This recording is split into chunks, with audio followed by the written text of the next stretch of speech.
So hi, we have Mr. Zoravar with us. First, the thing is that how we met. So he was a very intriguing person who was asking questions to all the speakers. Most of the speakers were very much excited to speak to him. So we just want to collaborate with him on different aspects. It could be anything. I think he's a very exploratory person. So let me just hear it from you. So those are kind words. Thank you. So would like to just hear something about you, your journey with this programming and all, and how you got to, So I'll start from the very point you brought in for the introduction, that all the questions were related to programming and Python, and that has been my start with coding as a journey. I don't necessarily come from a coding background per se. I have done post 2012 a lot of entrepreneurial attempts in outdoors and travel and tourism. But constantly there is a need for technology, and technology is integrating across all businesses.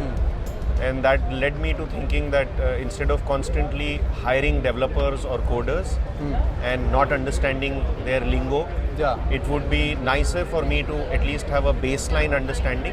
Yes. Not necessarily because I want to create applications or want to do all the code, but at least I will be on the same page to have that fruitful dialogue. So that was the start. But from there on, the bug bit me. And I have continued coding and programming. Kind of addicted to it.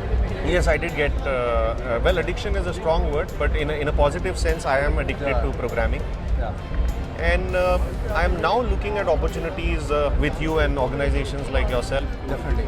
To share my journey of not coming from the technical industry, but still having mastered. But when you say baseline, as you mentioned that you started when you were 27, right? You started programming when you were 27. Correct. Today's the era is completely changed.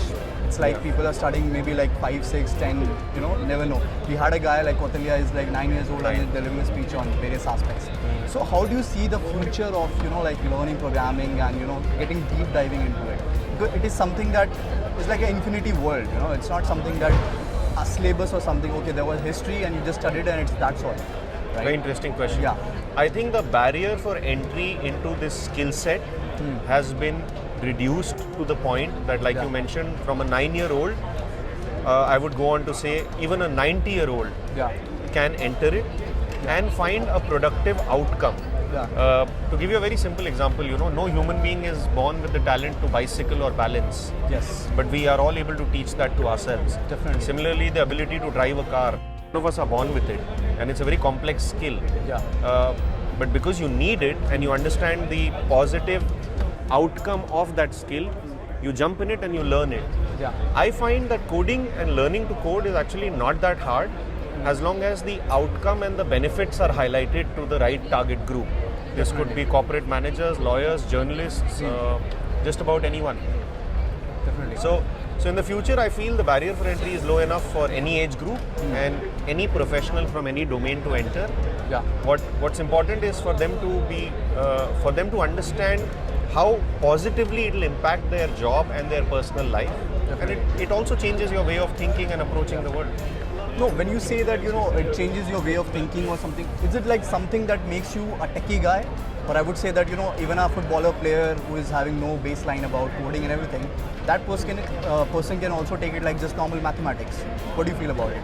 So I would like to really highlight that mathematics, the word itself is a big barrier for many people. Yes, definitely. And I don't come from any mathematical background, just to highlight that fact. That programming is about critical and logical thinking.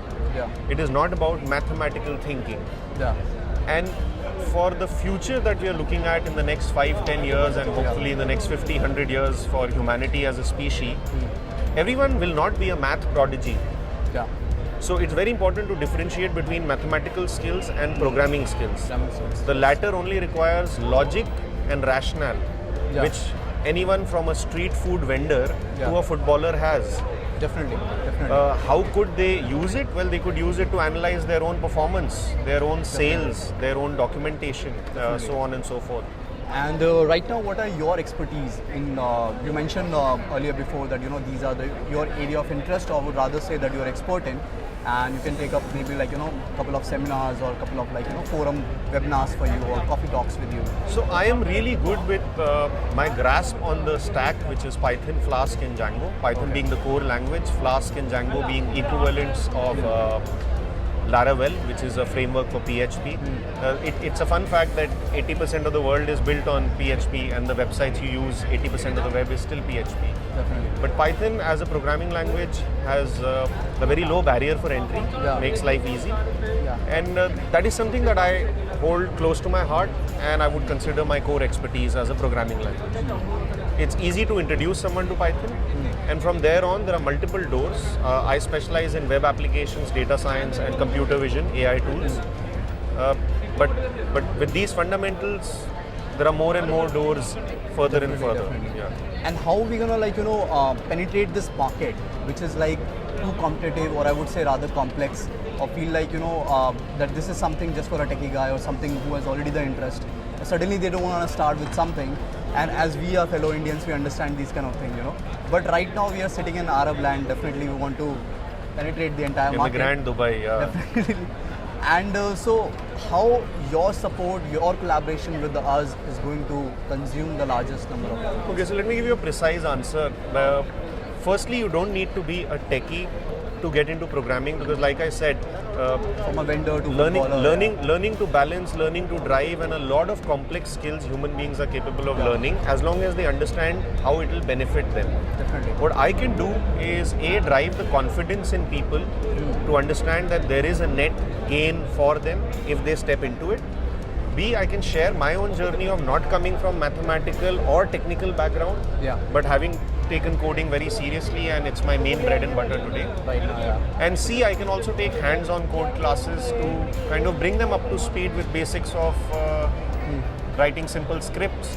And once they run the script and they see the impact of wow, I did this, it clicks and it goes on from there. Well, I'm sure like coding is not the only bread and butter for you, as we discussed before, and as you said, I wear a few hats. I try to. You do wear a few hats.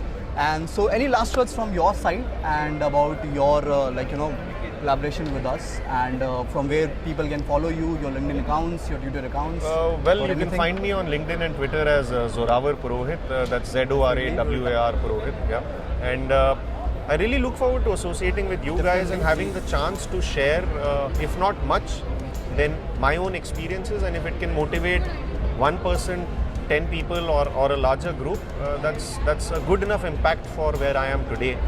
And if it helps me grow and your organization gain bigger wings or more wind under its wings, then that's what I'm looking forward to. Well, definitely. So basically, we are going to have more and more conversation with Zorawar, and he's totally going to be with us. We're not going to leave him anywhere till the next GITEX in Africa.